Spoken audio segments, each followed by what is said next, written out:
Hi, good evening. I'm Lonnie Stonich, the Executive Director of FAN, and I'm very excited to welcome you to tonight's conversation between LaRayia Gaston and Christy Peoples. Thanks for attending. FAN is a nonprofit organization that presents a high-quality speaker series offered free to the public on a wide variety of topics, including human development, mental health, education, social justice, among many others. We have over 125 videos of past events archived on our website and YouTube channel, so please be sure to explore. And now, formal introductions.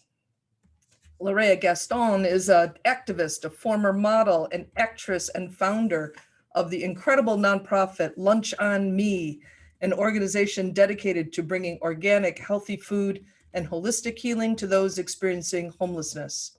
She's also a regular public speaker, podcast guest, and activist. She filmed a documentary, 43 Days on Skid Row, which shows her time living with Los Angeles' Skid Row residents and offers up a true picture of what life is like in one of America's largest homeless communities. Her first book, out now, right now, Love Without Reason, was released this past Friday. Christy Peoples is a producer, writer, speaker, and mindfulness meditation teacher. Through her work with authors and teachers in the fields of spirituality, neuroscience, and personal development, she has interviewed some of the most insightful thought leaders of our time. As a teacher of secular mindfulness and meditation, she's engaged in an ongoing exploration and practice of movement and stillness, mining the unseen, rich, and magnificently messy terrain of the human experience. I am so excited. This is going to be the sparky, fun conversation that you need on a Monday night. Let's welcome LaRayia Gaston and Christy Peoples. Thank you so much, yes, for this opportunity. I just feel like with all of the names that Lonnie mentioned, that we are in incredible company, just being held by it, and LaRayia, just to be with you here again, because I've been in conversation with you before, but just being able to share this space with you, I'm so excited. Me too, thank you. And we are amongst great company. What a blessing it is to be here. Mm-hmm. Yes, let's do this. I'm so excited. Okay, Love Without Reason. This book has been talking to me for a long time. And I realized that a lot of our guests tonight might not have had the opportunity yet to read the book. So this is a double treat for me because I want to talk about what inspired this book. What led you from the journey that you took to being on Skid Row Yes. with homeless people and starting to really understand about their experiences, to doing this book, to doing all the great many things that you do. Can you just give us a sort of timeline? Yes, I thought it was very important to write a self-help book that was focused on our heart. And what I had learned was from experiencing homelessness firsthand with the community, I had learned then a lot of times when we look at the issues of our world, especially when it comes to poverty in America, a lot of times we write these lists of all the things that people are doing wrong to be in that position. And what I learned through that first experience was it's not them that has it wrong. We are failing ourselves, our humanity, and how we're showing up. And I think that the moments I had experiencing homelessness on Skid Row, it gave me a direct, deep understanding where we're falling short. And it's our disconnect from our own hearts and humanity, and how that touches us being disconnected literally affects every encounter that we have, micro to macro. And I learned that being in that space, when you're in a space where you need access, you need help, you don't have resources. It's not even about food, your soul is in need, and to be in that space, realize there aren't too many answering the call. And the numbers show that. Statistics show we didn't get here because we all care too much. We got lost in how to care and show up. And that's when I realized our problems are solvable, but it just requires work and a discipline and a blueprint. So I decided to create one of the many blueprints that I think will help us show up for ourselves and the world around us. And that's how it was birthed. Mm-hmm. Okay, I'm like, but so we need to really let people know that you went to Skid Row voluntarily Yes. after your grandmother died, because there was something that led you there. It Oh, yeah. wasn't that you had fallen on hard times. Like, and this is a tremendous part of the journey as well, because it seems to me from my experience of the book, that grief and that kind of broken heart like really broke open something in you. Can you talk about that for a moment too? Yes, I think with me, my grandmother was my light, my everything. My mother, she was the matriarch. And when I lost that, it was everything that resided in my heart. You know, it felt, I knew it was a shattering. I knew that. I knew it when it was happening. I knew it before it even came. And I think that a lot of us, we will all deal with loss at different times in our life. And it's a huge impact on us, you know. Death it shows you the exact meaning of life, just in experiencing that, you know, a great loss. And in those moments, it felt like a personal pilgrimage. You know, I prayed about it and I got an answer to go to Skid Row. And I was so broken, I was okay with reaching for anything, you know, to just find that clarity. And for me, it was that simplicity. I thought I was going to serve. I thought I was going there to make use of the love I have. But what I realized is I was going there to be healed by people I didn't even know would even hold my healing. And that was kind of the discovery I had as well, where that's where I decided to go. I pitched a tent. I didn't go with money, any access, resources. I wanted to understand, when people are in this space, what does that look like? Outside of me showing up and bringing resources and food and love and curated moments. But what is that to wake up to and go to sleep to? What does that look like? How are your dreams in those spaces? How is your mental health? How is your spirit? And I had learned during those experiences and those moments that we are also perpetuating, contributing to each other's trauma just by how we're showing up for the world or not showing up for it. And I learned that, and it was very, very, I mean, it's never been so clear, because it was as black and white as it can get. You know, it was no longer complicated. That's what I learned, is like, there was no complication. I'm not going to articulate this vast way to show up. No, we need to care. We need to care about ourselves and everything around us. Well, you know, speaking of caring about ourselves, for me, if my cell phone goes down, I'm on that one last little bar. I'm looking for a place to charge it. And yet you go in without anything, without money. And in the book, you talk about needing a tarp and not having any money to buy a tarp because the weather's going to get bad. Oh, And you have to rely on the help of other people. And so part of what I want to really explore here is the differences and similarities between me and you, okay? Because I feel like when you're inviting the experience of being on Skid Row, being like right there in the heat of it, I look at that and I say in my own experience, wow, I'm walking past that person on the street. I love the example that you're sharing for us, this invitation into really exploring who we are and how we can support each other. But I'm also like, I'll be honest, I notice a bit of fear and like disbelief, because I feel like, wow, that's LaRayia. She's amazing.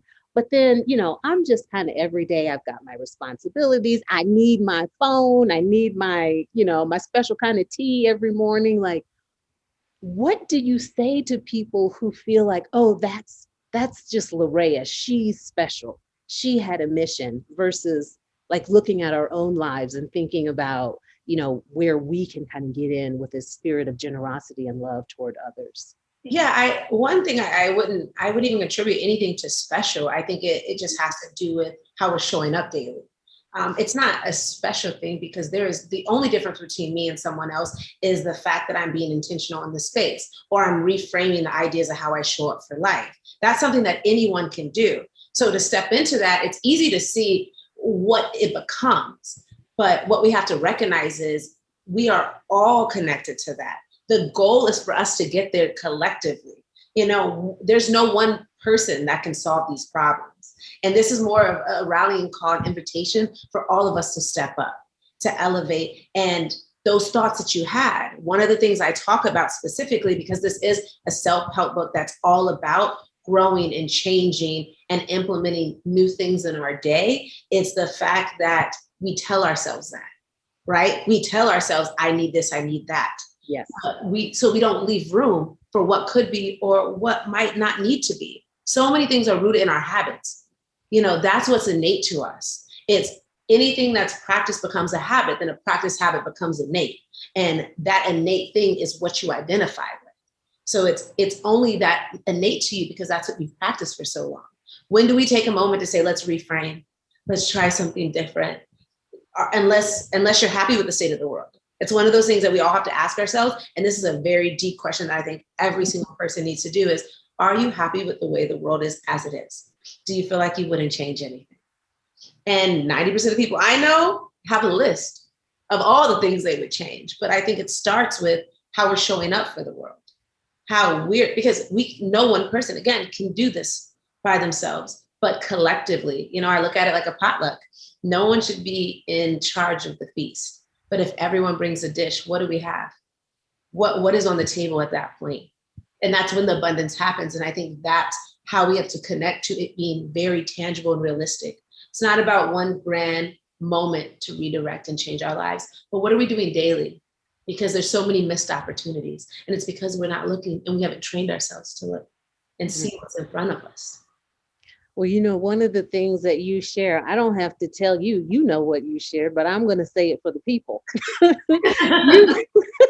One of the things that you say is that love is a steeping and love is a discipline.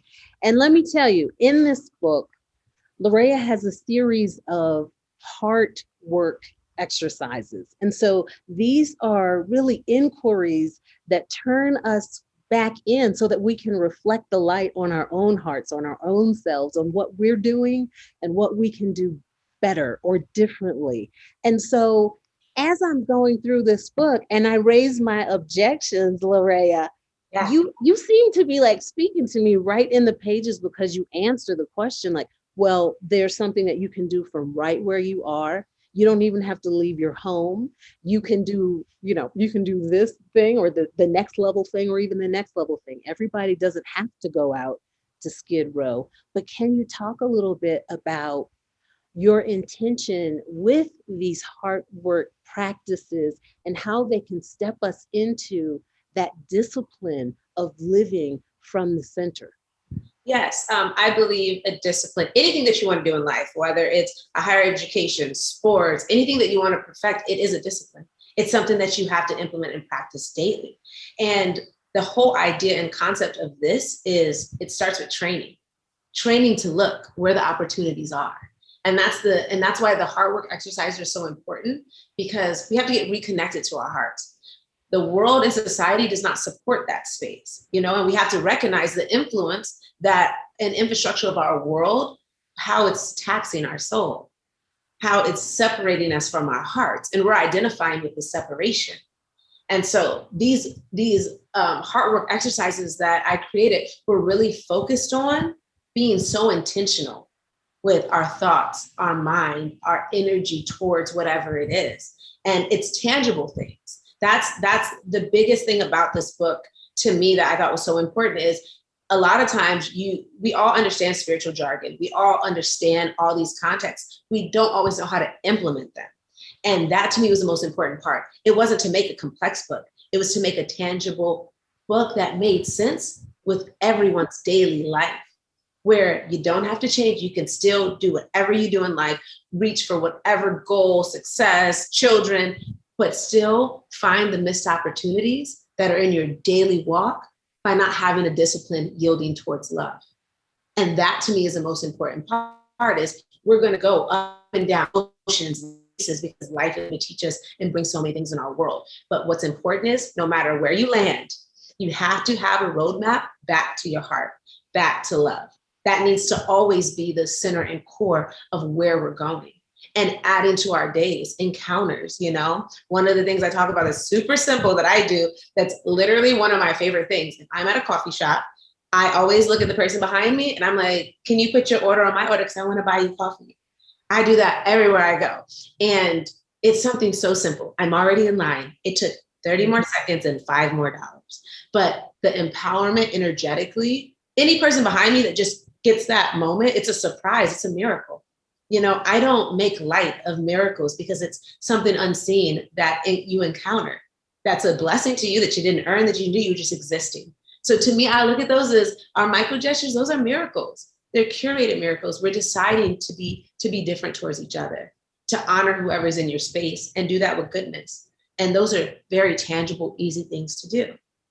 Yes, absolutely. You know, one of the things about those micro gestures is that it has the power to really start chipping away at what we feel is our resistance, or what we feel is like, oh, well, it's my lot to be over here, not necessarily over there, because they do that better than I do, and that's not my place, or whatever, you know? And so I feel like when I put this book down and I go out into the world, it's still talking to me, because you are reminding me that I can look that person in the eye. I can, like you said, get the coffee. I can give a compliment. There are so many things that we can do. At the same time, now I'm not going to keep being the voice of resistance here, but I want to be real about what comes up sometimes. It's real.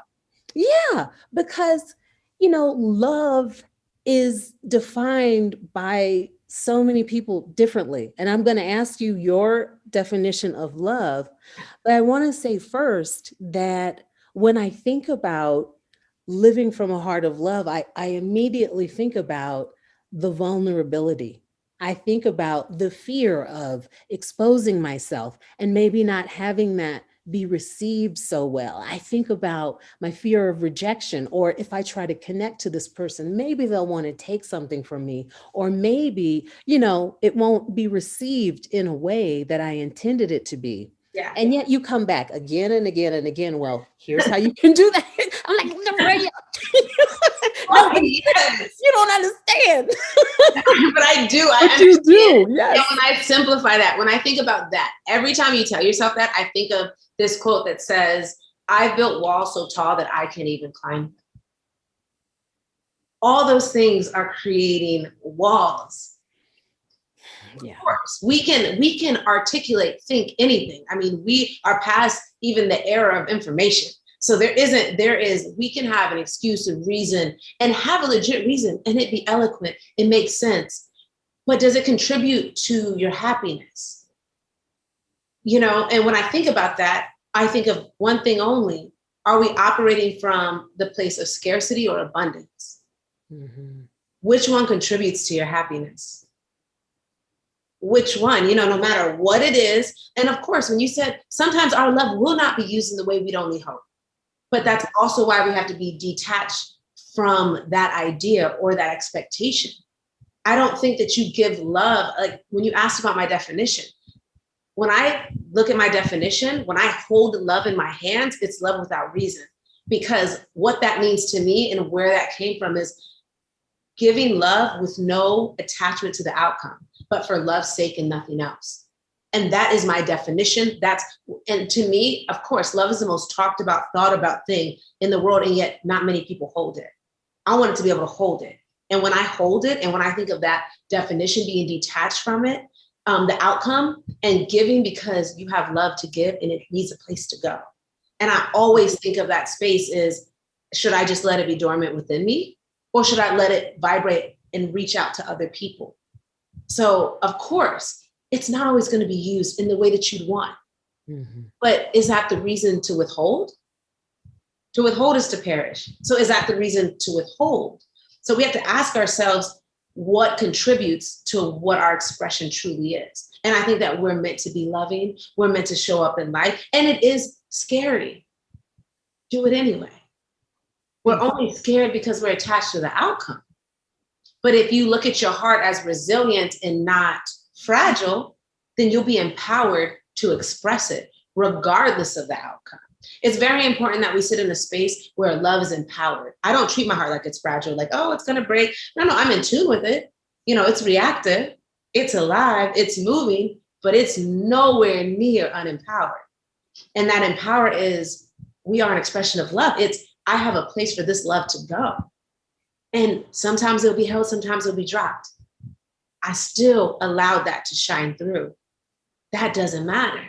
You know, we can make it matter, but we have to prioritize. I want to operate from the liberation of my heart. I want to operate from not scarcity, but abundance. So that's what I think of. When you try and talk to yourself in that space, think, where is it coming from? It can only be two things, scarcity or abundance. Which one contributes to your happiness? To feel, because that has nothing to do with how much you do or don't have. It has to do with how you're viewing what you have. Mm-hmm. As you're talking, it makes me think of reframing my whole orientation to love, because I hear myself speaking from that position of scarcity. And maybe even that's like my mind chatter, because I don't always operate with this miserly little dry, crusty heart. I'm not stingy with my love now, but this is a different, I swear I'm not, but it's a different thing, like going out into the world. And it really makes me look very closely at what I have internalized, because life in the past, maybe it hasn't been so kind. Maybe when I gave love before, I felt like I didn't have any more because, well, there it is. And I don't trust it enough to replenish or be replenished. I love what you said about the resilient heart and the heart being strong and not thinking about it as something that's fragile and weak and just going to be blown away in the wind. Can you talk a little bit about the mastery of love? Now, I have the page dog-eared because I have so many pages dog-eared here. I want the people to know about the evolution of this mastery. Well, so okay, go ahead. No, go ahead. No, you say what you're going to say, and then I'll. Okay. I want you can read it, and then I'll. Yeah. Okay. I knew where you're going. So mastering love and evolution, because I don't know about you people, but I need to get this. I need to get it really like in my heart. We've been talking. I need it. I need it in here. So what LaRayia says is that one micro gesture, and that could be, the coffee in the coffee shop, the giving a kind greeting or compliment to someone, those sort of things, they build up. You do several micro gestures. That leads to a daily practice of micro gestures and a daily practice of love. And the practice of love then becomes a habit. Practiced habits become innate, and love becomes who you are. Now, okay, just expand on that a little bit more for me, for the people who are feeling a little bit like, where do I start? This sounds really good, but I'm straddling. I want to get there, but help me. Well, this is the discipline, right? This is why I like to use always references of working out or dieting, like if you're implementing a new habit, whatever that is, if you are reaching for a healthy lifestyle and you are trying to eat healthy, it starts with one act, one moment. Then you collect those moments. If I want to eat well and be healthy, I'm going to have a green juice. And then I'm going to have a salad. And then I'm going to start doing that. This is implementing a new pattern, changing what we're doing intentionally. You get to a point where once you've practiced that so much, it's no longer thought of, it becomes innate. You want to do those things. Any habit we have, I think what we have to look at is all the habits we have or the things that are innate to us have been practiced for longer than we can remember. Now I'm talking about intentionally creating habits. That's the difference. A lot of the things that we have, we've done with no intention. If you grew up eating that, that wasn't intentional. It was just, but now it's become, now you're identifying with that being who you are. It's the same with love, being a discipline. If I want to experience love, I have to become it. I have to curate it. And I say what makes that so powerful is I didn't always grow up with the best examples of love. I always say some people are given love on a silver spoon. I was licking it off knives. Like I didn't get it that way, And I say that from the space of like, in order to have it, I had to be it. If I wanted to experience it, I had to be it. I had to create that. And that's the thing too. It's taking things into your own hands and saying, I want more love in my life. So why don't I show up as that? It's like, you will get out of the world what you bring to it, but you got to bring something. And so that's what that's what I that's what I prefer to do, you know, and being intentional with that. And that's what I'm talking about. And being so mindful of the missed opportunities. The coffee, the micro gesture, I do that because I'm intentionally being loving. Now I don't even have to think about it. I'm just so aware of everyone around me. And those are also not only practices of vulnerability, but attentiveness. To me, one of the biggest things, the most powerful thing we can be is attentive to one another. You know, it's great to give when asked. It's better to give unasked through understanding. That's attentiveness. To be able to see someone's need and meet it, not because you're asked, because that's where you want your love to go somewhere. And you want to be that love. And you can have those loving encounters every day. I will tell you, when I decided to take my love into my own hands, and of course it's scary in the world. When we navigate from that place, what we're really doing is protesting our self-love.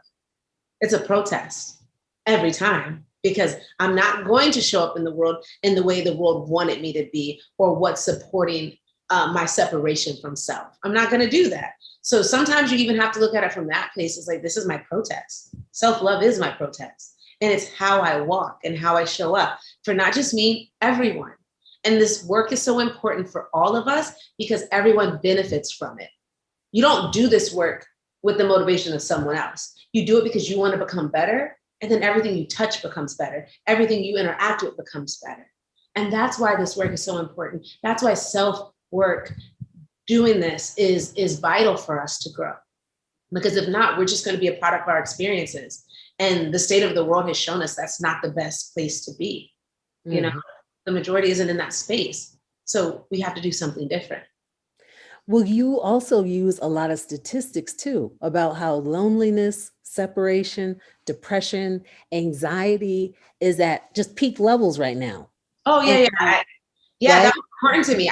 When I was writing the book, I wanted to understand, because it's like, I had an understanding. I felt a very clear understanding with life and how things were going. But I was like, I like numbers. Like, I'm the type of person, I'm like, I need to know, like, how do we get here in numbers, you know? And I started looking at empathy being on the decline, you know? And I just thought about like all these things. People not talking about loneliness has more of an impact on us than smoking 15 cigarettes a day and obesity. It's become deadlier than those things. And so when I was looking at that and I'm looking at where we're headed, it's like, you can't really ignore the train that's coming. And you have to think to yourself, when you start looking at the numbers and statistics I bring up in the book, you have to think, what is that contributing to? You cannot say that that's coming from a place that's empowering our soul. We have to know that it has to be connected to this, you know? And it's not just an idea. There's numbers and statistics behind this stuff. You know, we are lonely, depressed, sad, anxious. And look at the product that COVID has done. Now it's magnified. You know, when I was writing this, I'm sure the numbers are even bigger now because of COVID. So more than ever, again, you can't ignore the train that's coming. But we have to decide what we're going to do about it. Yeah. Well, I mean, in that decision making too, here again is the opportunity to like look into our hearts and how we want to show up. And it's so much more than feeding the hungry, sheltering the homeless. So I want to make sure that people have a clear understanding that this is a book of real change, hard work, transformation, and really doing what we can to be the change in the world, right? So yeah. And so even with that said, you have almost single-handedly revolutionized the way that restaurants deal with their food that would otherwise be discarded. Can you touch on that a little bit? Because that is powerful in a system that wasn't paying attention to using its food that it was going to discard to help the homeless. Yeah. So one of the, no, and it's right what you're saying. I think it's very important that people understand that it's not just about being an advocate for homelessness. It's about speaking up in things that are wrong and not being okay with the state of the world. It doesn't matter what it is. Inequality to me is an issue. You know, there's 1,000 different rights. So my thing is, when you plug in and connect to it, it's never about the thing. That is the second part of it. It's I care and I have no choice, and I care about everything that's a disservice and that's wrong in this world. I looked at numbers again. 40% of food in America never reaches the table. How can we have that and hunger in the same place? And when I looked at that, I'm just like, these things are solvable. We are not implementing and distributing resources properly. And the numbers don't lie. It's not an opinion. The numbers are a disgrace. And so when I saw that, I'm like, wait, maybe this area is lacking care. Maybe no one's looking there because they're not caring to look. You know, it's a caring issue. You know, it's a love issue. You know, we are smart beings. You know, it's not like, you know, I mean, we have planes and cell phones that are computers. Like but we can't figure out how to make sure food doesn't go to a landfill and gets to a plate. I feel like I'm very simple when it comes to those things. These are needs. I was looking at hunger. Why is someone going hungry in America? We have so much. It's a blessing to be here.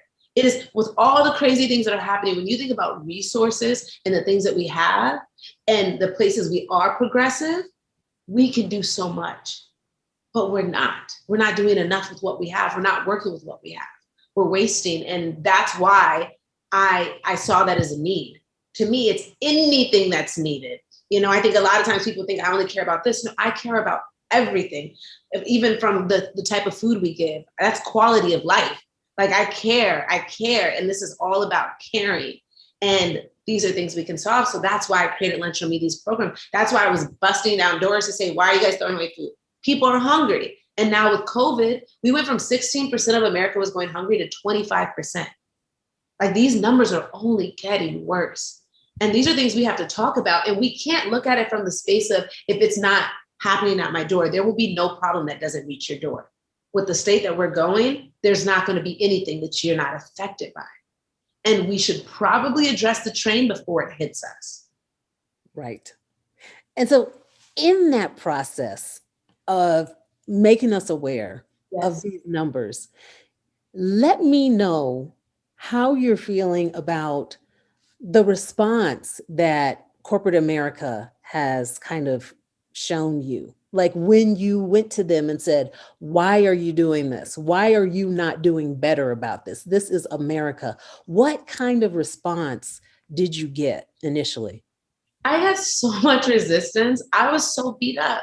I will tell you, like, I cannot even lie to you. I'm talking about, I have gone into meetings and just broken down and cried. And I mean, cried to the point where I couldn't even hold it together. And I cried because I was so hurt that people were so far removed from their humanity. I cried because I've seen kids hungry. I've cried because I've seen too much. You know, you can't turn back when you know. And so it was difficult in the beginning. When I tell you the amount of sacrifices I did to get my first grocery store to allow me to recover food, I had to go collect food from midnight to 2 a.m. for 2 years, 6 days a week. For 2 years straight, 6 days a week, I was packing food and I was handing out food on Skid Row just to be able to get healthy food for the community. I was handing out food at 2 a.m. People thought I was crazy. I was like, this is the only time, there's nothing I can do about it. I was willing to do what it took to make it happen. If it was losing sleep and someone would have food, I did it. I did, and it was difficult, but I couldn't not. I wouldn't allow anything to get in my way. And a lot of people didn't, no one really knew that when I first started my programs. The only people who knew that was our street fam, because they were like, this girl's here at 3 o'clock in the morning. She's leaving at 5 in the morning, because I would stay and talk to people all night. I would be there while they ate their food. That was my schedule for 2 years. 5 in the morning, I'm going home every day. 6 days out the week. Sunday was the only day I was off because the grocery store was closed on Sundays. And that's the only reason they gave us a break. Well, now you're talking about that was the only day you were off. You weren't making money for this necessarily, were you? No, I still don't. I still am not employed by Lunch with Me at all. Okay. Now, how were you eating? How were you keeping your lights on? Like, what were you doing? Because you were doing something by day, apparently. Well, before I was doing that, I was a clothing designer and artist, and I walked away from that to be able to do this work. And I literally, for years, I lived off my savings just to be able to do this work because it was more important. When you know, you know. And energetically, I didn't care about money. It didn't matter to me because when it's about money, God leaves the room, and I don't sit in rooms God's not in. So, and I know that, and I won't. And so I don't know, the universe paid me on karma alone. Yes. But I definitely went through a hard time. It wasn't easy. And I still, I speak and I focus on Lunch with Me because it's literally, it sits in my spirit. I care about it. It's not about money. You can't pay me to care. You know, that's not, those are two different things. I care because I care. It's not connected to anything. Again, that goes back to no connection to the outcome. It's who you are. And the more you know who you are, it's easier to sit in that space. Honey, wow. Okay. There's so just wow. Okay, now hold on. What did your relationships look like as you ventured into this work? You were veering away from your clothing design company and from the other things that you were doing. It seems almost like it was life before Skid Row, life after Skid Row, and then Lunch on Me. It just seems like light years beyond what you were doing, because this was the calling that you were answering. You knew you were in your purpose. Yeah. What did those relationships look like with friends you would see every day, people who were like working with you at clothing design or in the acting world or whatever? I mean, it was, no one understood. Right. Okay. You know, I mean, and before I even started Lunch with Me, I had been serving the community as my form of tithing for 10 years, but I did it silently. No one knew I was doing that. And I didn't know that was part of my calling. I had no idea. I just knew it was a part of my heart and I loved doing it. And that's what I did when I wasn't working and making money and being in my career. I loved doing it. I never thought about it from a place of money. I was like, oh, this is how I'm going to give back. This is how I'm going to help. So it's funny because I think in this season, this last year to 2 years, I think now people get it. I think for a long time they were so confused because they were like, wait a minute, what do you mean you're not going to design clothing? You're becoming so successful as a designer. And I'm like, I knew, like, I felt it in my spirit that I was supposed to give of myself and that what I had to give was so much bigger than all those things. And so I didn't know what, I just knew the feeling I had giving people food, curating love and joy, the way it filled my cup up, it went from like, oh yeah, like designing being successful is cool, but like, have you ever given to someone with no attachment? Like that's a whole nother level. Maybe not. But it's like in that space, it's like when I got to that energy, I didn't think I could be any happier, but my cup runneth over. Like that's how I felt in those spaces. I'm like, I feel like I'm going to come first because I feel so much love and energy just to give in that way. It just, I could feel, I mean, what they talk about in context and by biblical things and the stories, anything that felt like a religious experience. I never experienced it in church, but I experienced it on the streets. What they talk about, I'm like, okay, now this makes sense. Like it made sense to me, you know, that was my congregation. That was my church. Like I felt it energetically. I felt God's presence and whatever people believe in, you know, but for me, it's something higher orchestrating things that's present, that's walking, vibrating between us, heart to heart. I felt it there. You know, I'd never felt something so open. And I was like, wait, so I'm just going to go back to like I love designing. I love designing. I love fashion. And those are things I do now for Lunch on Me. But that space, you can't ignore. I had heard a quote that said, if you want to know your calling, first think about the thing that bothers you.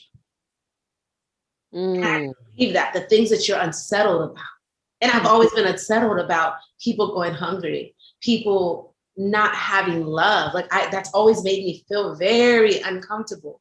And I look where it hurts. So I couldn't ignore it. I could feel it. You know, it's like you can avert your eyes, but what's your heart feeling? Mm-hmm. Like, is there anything there? And if it's not for anything, we got to talk about this. Right.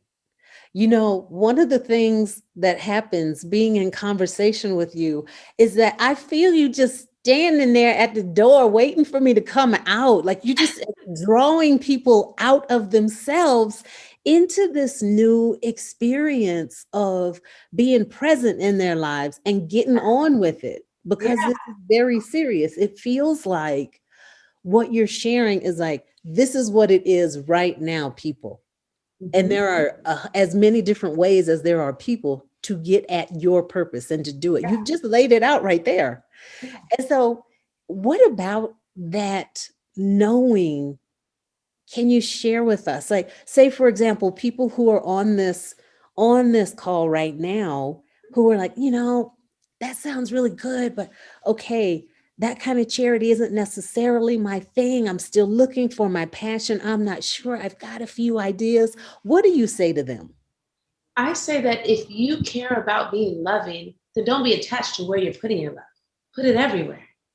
I don't, like, for me, I've worked with the Abuse of Children's Foundation, AIDS Foundation. Like, I have worked in anything that you can think of, education for Ethiopia. Like, I've done that since I was 14 years old. So to me, we can get so tied up on wanting to love in a certain place. That's like the same thing that allows us to only reserve love for our family. I don't believe in that.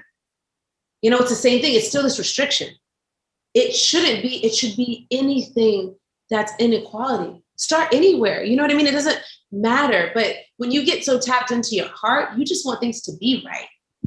It's not about if someone's sick or elderly, because a lot of times I hear that. I do a lot of animal activism, and I've spoken at spaces, and I said the biggest disconnect I find is people either say, I only care about animals. I don't feel that way about people. Or they say, how can you care about an animal like you care about a person? And I tell people all the time, I'm not an activist for people or animals. I'm an activist for life, for respecting and loving and preserving and protecting life and what's right. Let's not make it these small boxes. This isn't about that. That's too small. I'm not talking about something that minute. I'm talking about getting so tapped in that you just care about doing the right thing. Mm-hmm. I remember you saying once that love is boundless. Mm-hmm. You're not for any little flimsy little jivey love, but just the complete explosion of the heart, right? And that is so powerful, LaRayia. And I feel like I want to come to it, and I'm trembling. You know what I mean? Like, ooh, I want to, And do that with anything that's new. That's right. And I think part of it that you are kicking up in me is knowing that I will be changed when I give myself permission to open up and love. Yeah. You'll never go back. It's like, I always tell people when they ask me, like, what did it feel like? I was like I removed chains from myself. Mm-hmm. I'm not going back and, and Angelo talks about the caged bird. I'm not going back to that cage. When you know that those are walls you built yourself. Ouch. Yes. When you know that, no one put them on you. We do that to ourselves. And that's part of the stepping in our power and accountability. Yes, things contribute to it, but we are still choosing how long we want to respond from the place of victimization. We're still choosing that timeline. There were moments where, it's our default. There are moments where I wanted to cry as a victim, and I cried because I couldn't cry because I was too empowered to think I was weak. I'm telling you, that space where you're like, you know what? I cried because I'm like, I'm not a victim, and I'm crying because I just tried to make that my default setting, and it's nowhere near. I literally was like, wait, what? And that's when you're starting to master something where you've done more of the empowerment than you have the other space, where you've done more from a place of abundance than scarcity. You're no longer poor, you're rich. That wealth has to do with abundance and where you're pulling from. I want you to share the story of Kevin. Oh, that's who I actually thought about when I was saying the 2:00 in the morning thing, because Kevin, so Kevin's story is very special to me. Kevin was street fam. He was on Skid Row when I first met him. And what makes his story for me so powerful is the fact that I've always done this work. I've always felt it was the right thing to do. I was just like, I know this is what you're supposed to do. But I had no way of measuring. It was one of those things. It's like, okay, but there was no context to measure that what I'm doing is important. And I went a decade not knowing knowing in my heart, but not having a way to say, here's an example of that. And so Kevin, he was one of the first people I would see in the middle of the night. basically he thought I was crazy because he would always say, our team is all women. So he'd always be like, why are these girls out on Skid Row at 2, 3 o'clock in the morning? Skid Row, if you read about it statistically, is supposed to be the most dangerous place in the US, top dangerous places for a lot of different reasons. I don't feel that way in context, but when you read about it, it's not for the faint at heart. And I was showing up, and for a year, I would bring this man food every night, 2, 3 in the morning, and he wouldn't say much, but I felt his spirit. It was like, no matter what, it's like, if you really get attuned to like your energy and vibration, who sits in your spirit, who's a kindred spirit, those things. And I would always bring him food, and he would talk a little bit, not say much. And he'd always smile. He was grateful. Didn't really think anything of it. One day, Kevin disappears for a good year. And I'm literally hurt. Like, I'm like, I ask people on Skid Row, have you seen this man, Kevin? He's usually in this corner. Because again, when you build relationships with street fans, they frequent the same places like we do. Like, we frequent our grocery stores. They have their areas. And so I was really bothered. For a year, I was just like, why is this man? Why have I thought about this man so many times I don't see him anymore? One day, so this is when we had a little skin in the game, and I got to actually pick the times that we could serve food. And this is when our programs changed from the middle of the night to being able to do actual lunchtime. So I'm on Skid Row at lunchtime this time, at a decent hour with a whole bunch of people. And I'm handing out food. And then I turn around, a guy calls me, and it's Kevin. And Kevin came to volunteer.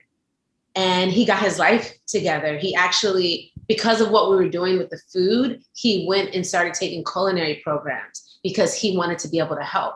And he basically said that if these girls can care about me like this, like I should do something to repay them. And so he came back to volunteer with us, and now he's a chef. And he works, and he's off the streets. He got his life back. He has a place. He just got a new car. Like maybe 2 months ago, he came to my bodega, my shop in Los Angeles. We also have a vegan market. He came to my shop with a brand new car. And I got in his car, and I was super excited. And I was super excited and I cried. I went to Kevin's mother's like 80th birthday. Like I just built this beautiful relationship. And to see someone go from hopeless, lost, doesn't matter how you got there. You didn't get there from love. Mm-hmm. And to watch someone find their way back to love in front of you because you decided to care and show up. Oh my God, it's been the most rewarding thing in my life. I don't need to do anything else at this point. If I've saved one, and I'm grateful that I have many stories to the point where I can't hold them all. Mm-hmm. But I've watched people's life change just by being different towards them. Mm. And Kevin he has his life back. That's so beautiful, because where people might say, oh, I'm just one person. You prove time and time again on every page and just about every paragraph how one person, me, can make a difference. Yes. The other thing that I love is that you say, we don't have to solve everything.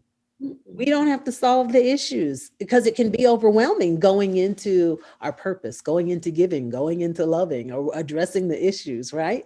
But we just do that one thing. Yeah, we often put so much emphasis on what we have no control over, and that doesn't give us any energy towards what we do. So it's like, no, I can't solve homelessness today.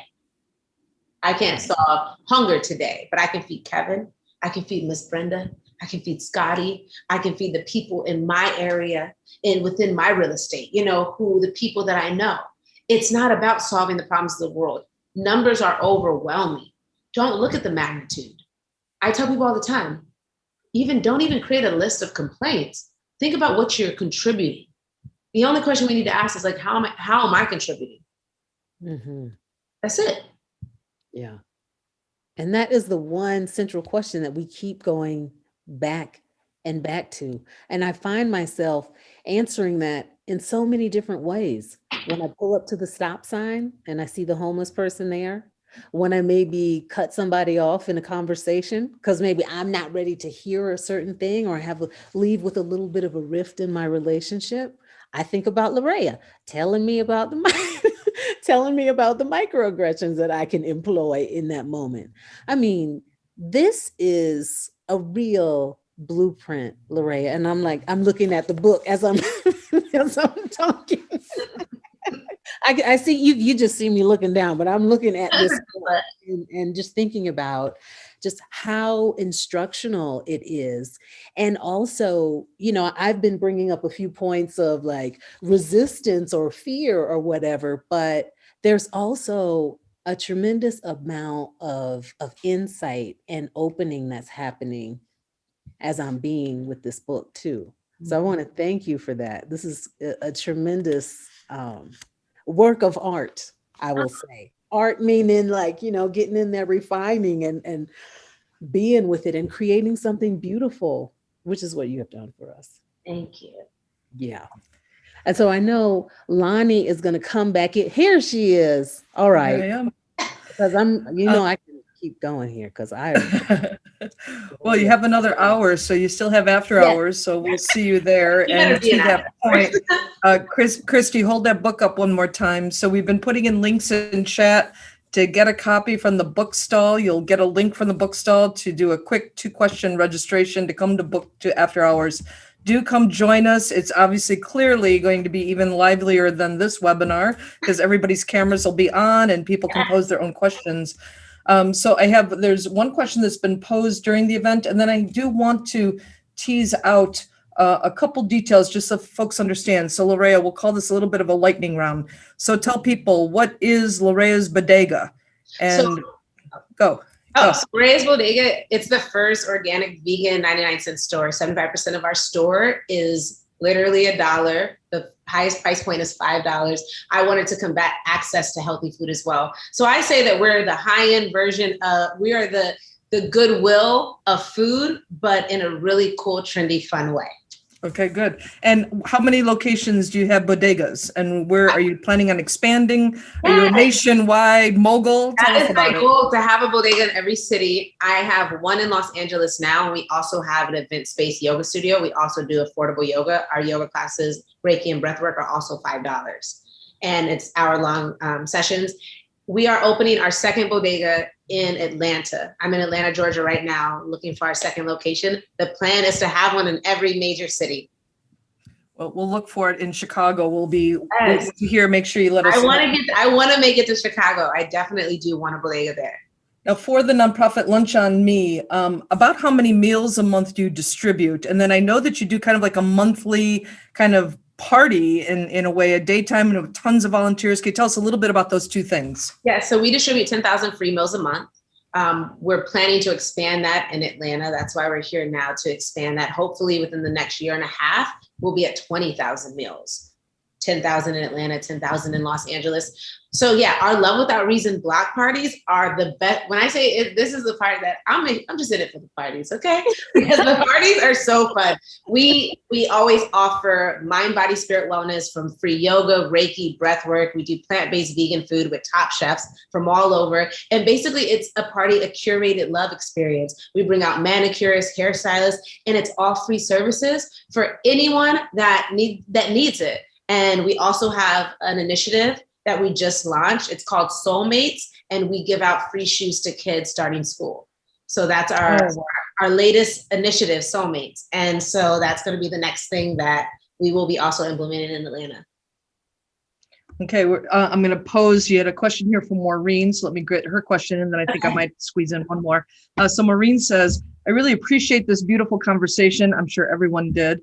I'm already getting texts from people like, oh my God, one person saying, I'm crying. I concur that we live in a world in which people can't connect to their hearts. I do believe that this is often a result of the fact that many are traumatized and impacted by their life, this world, or both. It is my sincere belief that people need to heal themselves to connect with themselves and others. Developing positive habits and behaviors does not address the pain. All this to say, don't we need to include and begin with healing of self? I believe that we can do them at the same time. I lost my mother and I was broken and I went to be of service. I don't think that they're separate. I think a lot of things can happen simultaneously. So I don't think that addressing behavior neglects pain. I think that there's a time and place for them, and we have to address the elephant in the room and what comes up in that moment. For me, being of service and helping has empowered me and helped me transmute my pain by being proactive and not just steeping in it.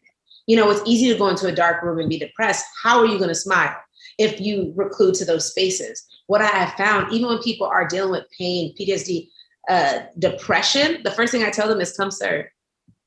Come, because sometimes we also have to look at the latitude of what we're considering suffering. I can take you to people who suffer well, who've had lives that don't even look like they should be surviving, and they're smiling at you. So also it has to do with exposure and looking at where we are in our suffering, because what it looks like to us and what it is in the grand scheme of things might be very separate. I think that comes with service. I don't think anything can be healed without us first giving of ourselves. I would like to just add a little bit to that too, because this book it meets us where we are with actionable items, and so just what you said, LaRayia, being in pain or having that resistance or self-doubt or that fear about coming out, there's just a little thing that you can do from where you're feeling safe, just to maybe give eye contact to somebody, just maybe to pay for that person's toll on the toll road behind you or something like that. Like, many things that we can do to start to tap that well or mine that reservoir of love, I have found really helpful in this book. So if I'm not ready for the jujitsu level of loving, and there are many in the book, there are a few that I can do that are right now. I can send a text saying, hey, I love you. And that just starts the wheels turning. I feel. See, I agree with you completely. Those heartworks, those heart pieces that are in the book, so many of them are so immediately accessible. This isn't about, and LaRayia, I love that message in particular in the book that runs through, which is like, you don't need to first do all kinds of preparation. You don't need to be credentialed. You don't need to have all these things in place before you can be of service. I mean, you are really about, it can happen right now, this second, right now, and it doesn't necessarily also take a whole lot of resources on your part. Like that notion, again, the scarcity and abundance, this notion that you think of, well, what do I have? What do I have to give? I don't have enough even for me. And of course, it's the fundamental lie, right? And I don't mean lie. No, what I mean by that is it's the misconception. It's the notion that there isn't enough, because of course there is, There is. And we just have to be creative with how we show up and give. And the thing is, we can't be so fixed. There's so many ways to contribute. Sometimes it is money, sometimes it's time, attentiveness, being, just present. That is a gift. Sharing time spent. There's just so many ways. I think that we have to start expanding how we're giving and showing up and looking at all the different ways we can. It's no one way to do it. If you can't do it in that moment, if you don't have money in that moment, well, what are the things you do have? Exactly. We're going to close out two things. We have a comment here from Sharon, and we'll go with that. I know she's going to come to after hours. Patty Schumann, you put a thing in here about you didn't see a separate link. It actually comes as two emails. The first one's your receipt for the book purchase. The second one is a second email that should be there. Either way around, I just sent you a link to go ahead and register. Sharon asks, and we'll close out with this lovely thought, what if we walked that open-hearted love walk so joyfully and fully reaped the rich benefits of the abundance that comes with loving everybody, but the recent political climate and divisiveness have made it so difficult to summon that love for everybody? Yeah, I mean, it has, but I think the thing is, just because we're experiencing love, it doesn't mean life isn't going to push us in different directions. Nothing is linear. And there's it would be foolish to expect it not to be. I think that it's not about where we go and where we've been. It's about where we're heading. And let's all head back to love. To me, that's what it is. Of course, you're going to have moments. I have moments where I'm angry, I'm sad. I'm not always zen and in the space. There's moments where I feel things, but I always have to think about, is that sustainable? What is the grand scheme of things? I can be angry about whatever. That we can all be angry. There's a lot of things to be angry about in the world, but is that sustainable? And is that going to contribute to our souls being light or heavy? We have to think about, what is it contributing to? So again, feel everything you feel, understand where we are in life, but also think that we can't stay there. It's not sustainable. Even with the political climate, it's not sustainable. We're going to have to do things differently. Okay, and on that note, we are going to close out. We're at 8:01.